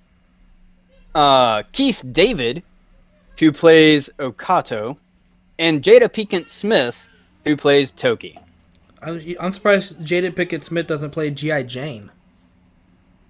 Now be careful there. Be careful. So, this movie is about a man who defending his village from an animal that has been corrupted. His hand gets corrupted as well in the process of defending his village. His village then kind of is like, okay, you got to go. We don't want that kind of thing around here. So he's okay, no worries for the village. Leaves his sister behind and goes on a journey to try to purify his hand. He comes across another village that is next to a forest that has a forest lord, a god. And in this forest, there is a war going on between man, boar, monkeys, and wolves. Wolves? Yes, wolves. I see why this is in your top 5, Nate. Actually, this movie probably helped solidify my thoughts on wolves, like how cool they were. Because it's cool in quotes. The mother wolf is just a fucking badass. At one point, she's literally like, I think she's just ahead at some point, and she just like, through sheer anime will, forces her head to like go forward and bite one of the characters to stop them. It is a good movie. So the main character, Ashitaka, is kind of like a go-between. While he's trying to purify his hand, he's also going between the wolves and the humans to be like, hey, let's not fight. Like, y'all should try to get along. This should really not be an issue. But because man keeps deforesting the forest, they are pretty much hated by the wild animal clans. Makes sense. So, yeah. So it's kind of a losing battle on his end. Plus, they kind of want to gain the power of the forest god, which means they'd have to kill the forest god. Yeah, the mankind, like, the individual characters of the mankind clan are really cool, but their motives are really not great at all. It's such a good movie. Highly recommend anybody to watch it. The animation is top notch. The voice acting, amazing. The theme, terrific. Like I said, there is no way you can improve on this film. It is one of the very few films that I give a 5 out of 5. Oh, damn, the 5 out of 5 Nate approval.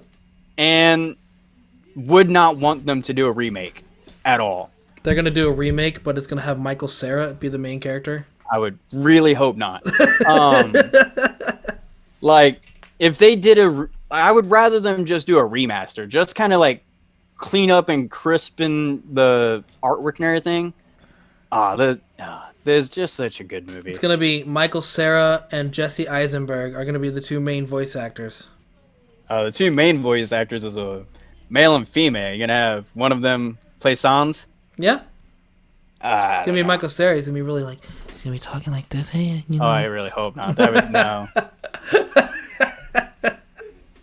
So yeah, that's my number 3. Okay. What is yours? Well, mine. I already did my number 3. Oh, your number 2. I mean, sorry. Yeah. My number 2 is a movie that came out in 1991, and it is Terminator 2: Judgment Day (T2). Okay, another really good one. Really good action. This Very is emotional. I feel like this is universally agreed that this is the best Terminator movie. I would think so. Like, I've never heard anyone say it's not. Yeah, like anytime I talk about like the Terminator series with anybody, it's always like, oh, T2 is the best. Yeah, like it is the movie that which they hold all the others to standard. And yeah, this movie is fantastic. Like, this is one of those movies that I don't see a flaw anywhere in the movie. Like, you can say what you want about the timeline and all that stuff, but like me personally, this is a 5 out of 5 for me. I love this movie. Like, the whole idea that Sarah Connor has already gone through this, and now she has a kid, and she's trying to like raise this kid to basically be the chosen one, basically the savior. And this kid wants nothing to do with it. He just wants to be a kid until he finally is like, I need to step up. Yeah, I need to step up and be the chosen one. And and I love the dynamic between him and Arnold Schwarzenegger's Terminator, because it's like, I'm not here to kill him. I'm here to protect him. And he's like teaching him how to be a human. Like, come on, this is a high five. You need to smile more. Oh God, don't do that. That's insane. Smile less. Yeah, don't kill. Don't kill anybody. And he like takes a Gatling gun and just blows like half of people away. And he's like, bro, they're not dead. They're just wounded. Okay, man. They'll live. It is a very good movie. And I love the whole, one of my favorite scenes in the movie is actually when Sarah tries to kill the guy from, was it the Iodine, or what's the name of that company? The one that's creating the main bad guy. Oh, yeah, I know what you're talking about. I think it's Cyberdyne. Is it Cyberdyne? What? Because what's the company that takes over? Skynet. So is it Cyberdyne? Skynet was the program that they were going to launch. Cyberdyne is the company that owns Skynet. Well, the black guy with his family who is running Cyberdyne or whatever it's called. When he, Sarah goes to kill him, and they have to stop Sarah, and they confront him by ripping his arm off and showing the skeleton. That's one of the coolest scenes in that movie. Like, it really brings that character like, oh shit, what have I done? Yeah. Joe Martin, the actor who played Miles from Terminator 2, the black guy. Yeah. He is one of my favorite characters in my all-time favorite show, Eureka. Oh, that makes sense. No, so if you like that actor, highly recommend Eureka. I just like that scene because it's just like, it's a realization of like, oh my God, what have I done? Kind of thing. Oh yeah. That's when he like actually commits to helping. Right. But I love the kid. Like, whoever that kid was that they hired to play John, Edward Furlong. He knocked it out of the damn park. He is the best John Connor out of all the movies. Like, that kid does such a good job of playing like that character. Yeah. I think so. And this movie is also the movie that got started my love for the band Guns N' Roses. Because Guns N' Roses does one of the soundtracks in this movie. You Could Be Mine is one of the songs they play in this movie. And it got me to love Guns N' Roses. That's interesting. I know, you don't care about the music aspect, but I do. Well, not that. I'm surprised that you fell in love with the band over a movie soundtrack. Hey, you know what? This came out. I saw this when I was real little. I probably saw this when I was like 6, 7, 8, something like that. That's true. And I didn't know who Guns N' Roses was. Guns N' Roses obviously came out in 1986 or something like that. And Gotta have rockin' parents there, racing. yeah, but I didn't really pay attention to like who's the band when my dad threw the whatever he was listening to on the radio. I was just like, oh, it's just music that my dad's listening to in the background. Now, when I'm getting a little older, like 7, 8 years old, I was like, wow, I like this. Who is this? And I look into who the band is. That's when I learned who Guns N' Roses was, and then I started listening to Appetite of Destruction. There you go. See, a touching moment with Guns N' Roses. Yes. No, but I love this movie. You love this movie. We all kind of agree it's the best Terminator movie. I feel like there's no one who doesn't love this movie. Yeah, there's that one guy that's like, Terminator 2 is the freaking worst one. I'd rather watch the newer ones. What was it? Dark Fate was great. Don't even. Dark Fate. I like Dark Fate. That's not the one I'm thinking of. What was the one? It's the one where it's where Arnold's old and he becomes a liquid Terminator. It's the one before Dark Fate. Yeah, I don't remember which one that was though. I don't either. It was the weakest of all the movies. I think 3 was still the weakest. Oh yeah, you're right. I kind of forgot about that one. Yeah, that is the weakest. You're right. I can understand why you would want to forget. But yeah, Terminator 2 is my number 2. It was my number 1 favorite 90s movie forever. Until recently, when I watched my number 1 for the first time last year. We'll get to that. But it overthrew Terminator. Interesting. So yeah, that's my number 2. What is your number 2, Nate? So my number 2 came out in 1998. It is rated PG, an hour and 43 minutes long, and it is The Truman Show. Hey, I knew this would be on your list. Yes, this is my all-time favorite Jim Carrey movie. I think it's ironic that we all between the two of us, we have 1, 2, 3, 4 Jim Carrey movies. Yes. And yet no one mentioned Liar Liar, which is surprising. It is a great movie. Another movie I just watched last week, actually. But gonna have to give it with The Truman Show because it is the perfect blend for Jim Carrey to me. It has his humor, not too much of it, but it also shows his acting chops of being able to handle a serious role as well. And that's the reason why I love this movie. The theme of it is great, trippy as hell, because another one of those movies where it made conspiracy theorists come out like, maybe we're just all in a reality show. Maybe none of us is real. Yeah, especially man, when I first watched this, which I guess I was probably 9 because I didn't watch it when it first came out. I think I watched it a year after. Yeah. And man, like my family likes to say that I went through my midlife crisis when I was younger, or when I was like 9 years old. Which is terrifying. This probably had a big hand in it because it made me question a lot of reality to me. Which is kind of the reason why I like a lot of the movies, when they make me question a lot of stuff about life. And this, it was just such a good movie. It was very heartwarming while also very melancholic and tragic. It was funny, really funny actually. I really love the humor in this movie, especially when they mix it with kind of the dark tone of it. Yeah. So you have Jim Carrey, who plays the main character, Truman. And Truman has been raised since conception. Not since birth, but since conception. Which is really messed up to think about. Yes. Like I said, the humor in this, which just barely covers the super dark tone of the movie. Because human rights out the window on this movie. Oh, yeah. And the father figure of the show, which is him basically, is Ed Harris, who plays Christoph, the director of the series The Truman Show. God, that's such a messed up thing to think about. Right?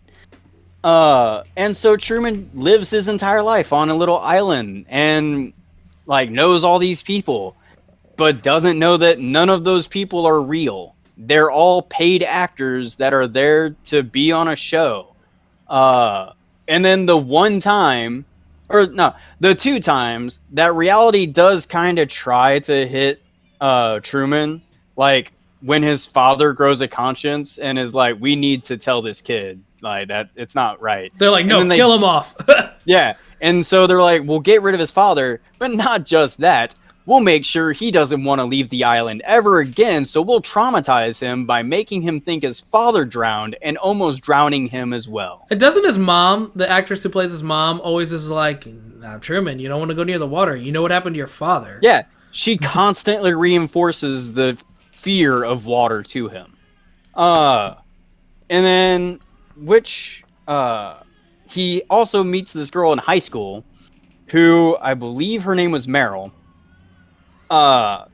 Played by Laura Linney, and she falls in love with him, actively tries to like tell him about his life, and so they get rid of her and move her to him across the world. Was it like Fiji or something like that? Yes. He's always dreaming about going to Fiji and finding her, to the point where it's kind of creepy, because he like cuts out other women's faces. Oh yeah, that scene's messed up. And creates her on there, which on one hand, really romantic. Like, no, it's not. No, it's not. Hold on. It's serial killer stuff. It's not okay. Yes, it is serial killer stuff, but I will say, he has no pictures of her because they refused to have any pictures of her. So he had to do something in order to keep her with him. And it's not like she like told him to leave him. She loved him. She tried to go with him. It's the studio that separated them. So it is romantic, but yes, super fucking creepy. Super serial killer kind of style. But not mentality. This is the perfect example that context is everything. Because from a passive point of view, that's fucked up. But if you know the context, okay, it's somewhat romantic. But yeah, it is just so fucked up to, like you said, to even think about the concept of this movie. And yet, that's kind of what makes the movie that great. I always wanted to see what happens after he finds out, and then they're like, you could stay, and he is like, no, I'm gonna go live my life, and he leaves, and the movie just cuts right there with him walking out of the dome, and the movie's over, and I'm like, what happens afterwards? Well, it's implied that he goes to be with I know, but I always wanted to know. I wanted to see his reaction to the real world. He realizes he's on a set. He's walking through the set. Like, I want to see that. Well, first off, he better be like super fucking rich, because royalties on his name alone should be. Well, they even show like everybody in the world knows who this guy is. Yeah. If he goes out into the real world, everybody's like, holy shit, it's Truman. Yeah. So he's either going to want to explore the world, because he's been on a set his whole life, or he's just going to want to get away from everybody's attention. This is how Ace Ventura: When Nature Calls starts. He's actually, Truman leaves the dome, wants to get away from everybody, and then he goes and lives with those monks. Changes his his identity and everything. He just changes his entire person. What if the sad reality is he cracks from being on the Truman Show, and that's why he's so messed up in Ace Ventura?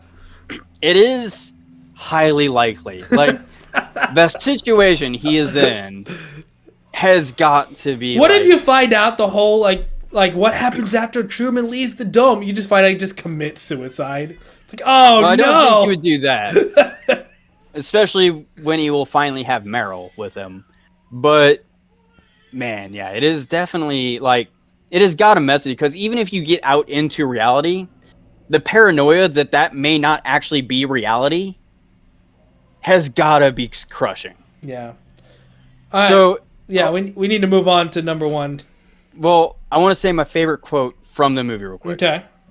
My favorite quote from this is "Good morning, and in case I don't see you, good afternoon, good evening, and good night." Yeah, it's because the catchphrase. yes, that is like when I first watched this, I was like, man, that is the perfect way to just never have to see anybody after you see them once. Like, hey, I may not see you. Good afternoon, good evening, and good night. Do not come looking for me. All right, so we're gonna move on to my last one, which I mentioned before was overthrew Terminator 2 when I saw it for the first time last year. I'm sure you know what it is, Nate. It is the movie Scream that came out in 1996. I had a feeling. Okay. It is the movie that our buddy Ty introduced me to when he had me watch it, and I love this movie. I fell in love with the whole franchise. It is a good movie. I'm surprised you're even saying it's a good movie. You don't like these type of movies. Well, I like the movie. I liked the second movie, and I liked, what was the fifth, or which one did we just watch? That was 6. 6. I like the sixth one. My only problem with them in all of the movies I've seen of the franchise is that it is supposed to be the franchise that knows the tropes of horror and breaks away from the tropes of horror, but ironically follows the tropes of horror. I know, it's so meta. That's great. It's the meta thing. Like, I love the idea of it being meta, but if you're going to go meta, double tap. That is, yeah, I know. The whole, we knocked the killer down, run away. Like, dude, shoot him in the head or something, or crush his skull in. Like, finish the job. You have the killer incapacitated. Finish them off. I just recently rewatched all of them, besides 5. I haven't rewatched 5, but I've rewatched all of them. I love all these movies, man. I've rewatched the first one, and I was like, man, I just solidified my love for this. It's these movies, the Scream franchise, is a very meta. It's basically a meta Scooby-Doo. That's basically what it is. It's an adult meta Scooby-Doo. Okay, I can see that. It's the people are getting killed. We gotta find the killer without getting killed ourselves. It's basically the concept of the movie. Yeah. It is a good movie. I understand why it's on your list, why it's your number one. Yeah, I love that. I love the figuring out the whodunit with comedy. Because I know it's weird to say with this movie is comedy, but there are scenes where it's like, come on, man, you knew this was coming. Yeah. You're like, it has to feel like comedy because, like I said, they are the ones who know the tropes, yet ironically fall for the tropes. There's a scene where one of the characters, they're all watching, Michael Myers. Which one is that? That's Halloween. Halloween. Yes. They're watching the Halloween movies, and this guy loves horror movies, and he's sitting there talking about like, oh, come on, man. Don't you know the killer's going to just show up right behind you? You just got to turn around. What are you doing? And, of course, here comes Ghostface right behind him. And I'm like, come on, man. You know what's happening. Now, is that the one with was it Jamie Kennedy? Who's Jamie Kennedy? Is that the actor? Yeah, I think so. He was a comedian that was in the Scream and was really into like horror tropes and probably horror tropes. In the first movie, it was the whole thing was that scene was inside of a frat house. Oh, so it was in Scream 1. Yeah, this is Scream 1. We're talking about Scream 1. Well, I thought you were talking about a scene from Scream 2. No, I'm talking about a scene from Scream 1. Then I'm talking about the movie. And Scream 1, again, do not spoil this movie because I do want people to watch this. Don't reveal who the killer is. But in this movie, there's a scene in the first movie where they're talking about the killer's right behind you. What are you doing? And of course, the killer's right behind them, kind of thing. It's those type of movies, those type of scenes that I love. And I love the way they kill people in this movie. Like, the beginning of this movie is awesome. Like, the way they handled the very intro of the movie was awesome. It's because I didn't know anything about Scream until our buddy Ty made me watch it. And I was like, okay, I've always thought these movies are just those corny slasher movies. So I never really gave it a chance. So the very first scene really hooked me on the franchise because it's like, okay, she's talking on the phone, killer's gonna show up out of nowhere. No, we're gonna play a game, and I'm like, okay, that's interesting. And then it was like, basically they're talking about how, like, oh, but you know, in every scary movie this happens, but not with me, kind of thing. You know what I mean? Yeah. And I don't know. This movie's great. Anybody who likes dumb slasher movie like with monsters, usually like it's like a not monsters, like an iconic figure, I should say. You know how like Freddy is the Nightmare on Elm Street guy, Jason is the Friday the 13th guy, Ghostface is the Scream guy. Anybody who likes those types of icon movie slasher movies, give Scream a chance. These movies are awesome. Again, they're adult Scooby-Doos. So yeah, that's my number one. I love this franchise. Will always love this franchise. I will go to the theaters to see every Scream movie, Nate. All right. I don't have too much to add about that. The Scream movies are good. I will say they are good. The only thing that keeps me from loving them is, like I said, the double tap. But you also need to get reality out of your head because you need to suspense reality. I mean, they're already wanting to kill the ghost face. Why not actually do it? Because then the movie doesn't happen, Nate. Just saying. Anyway. What is your number one? My number one came out in 1999. Oh, boy. Rated PG. Okay. It is 2 hours and 12 minutes long. Pretty long for a 90s movie. Yes. It is Bicentennial Man. Isn't that Robin Williams? Yes. I've never seen that. I've never seen that movie. I'm not going to lie. You probably are not going to like it. I heard that. That's why I haven't seen this movie.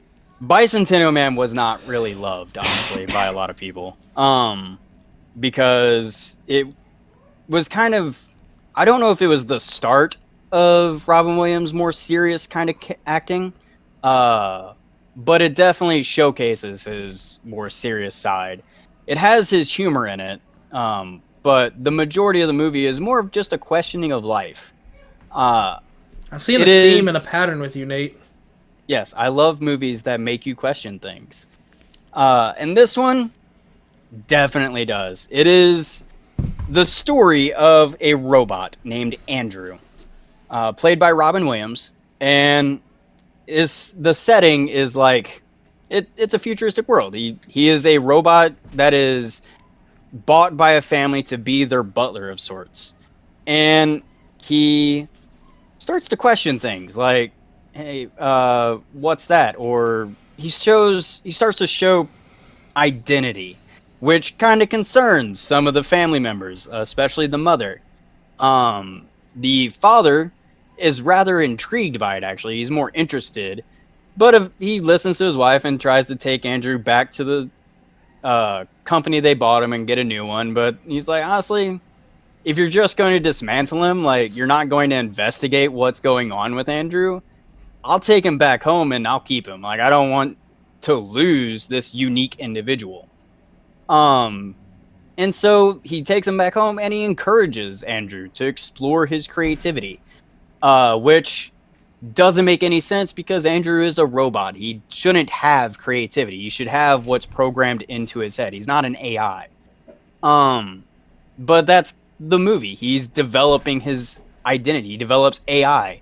Eventually, he even gets to the point where he becomes artificially human.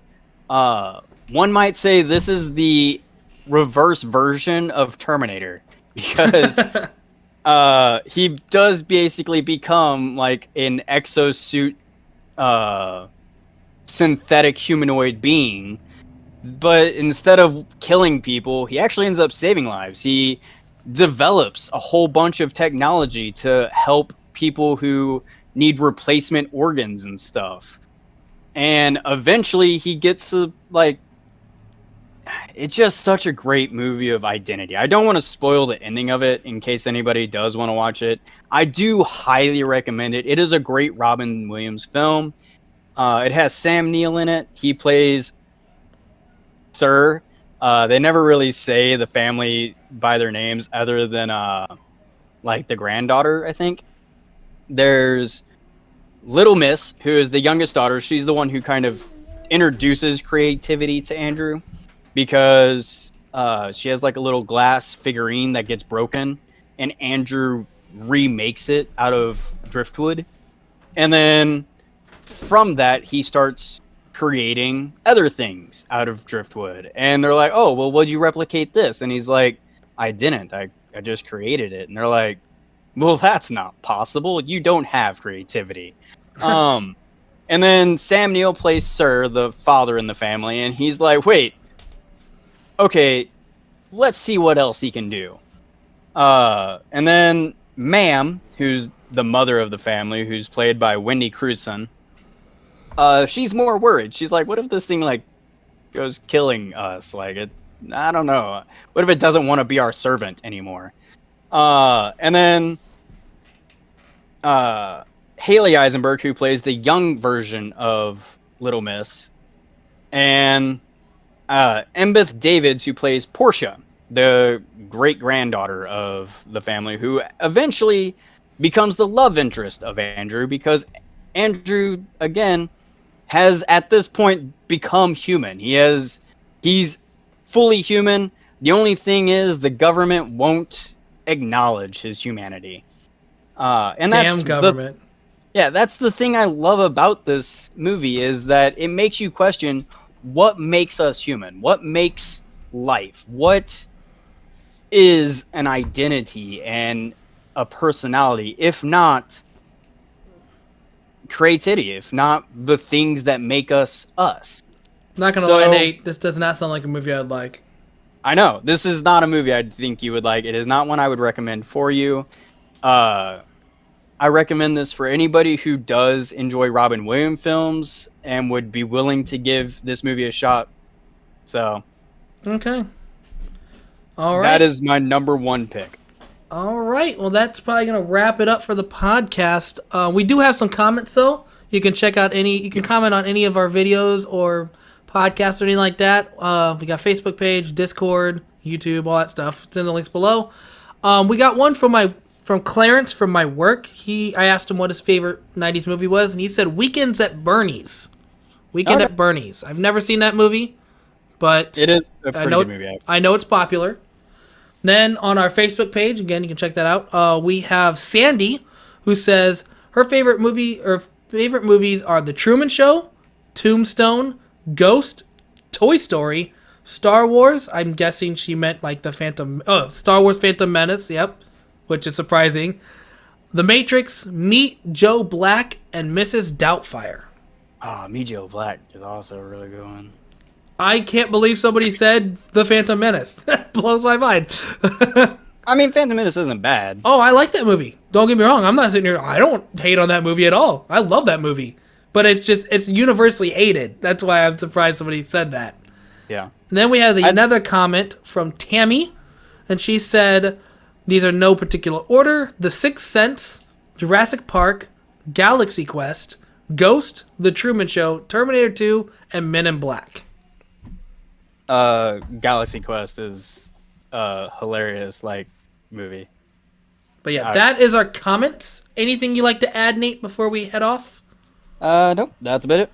All right, I know this is kind of long, but thanks for sticking with us if you listen to the end, and we'll see you guys in the next episode. See ya.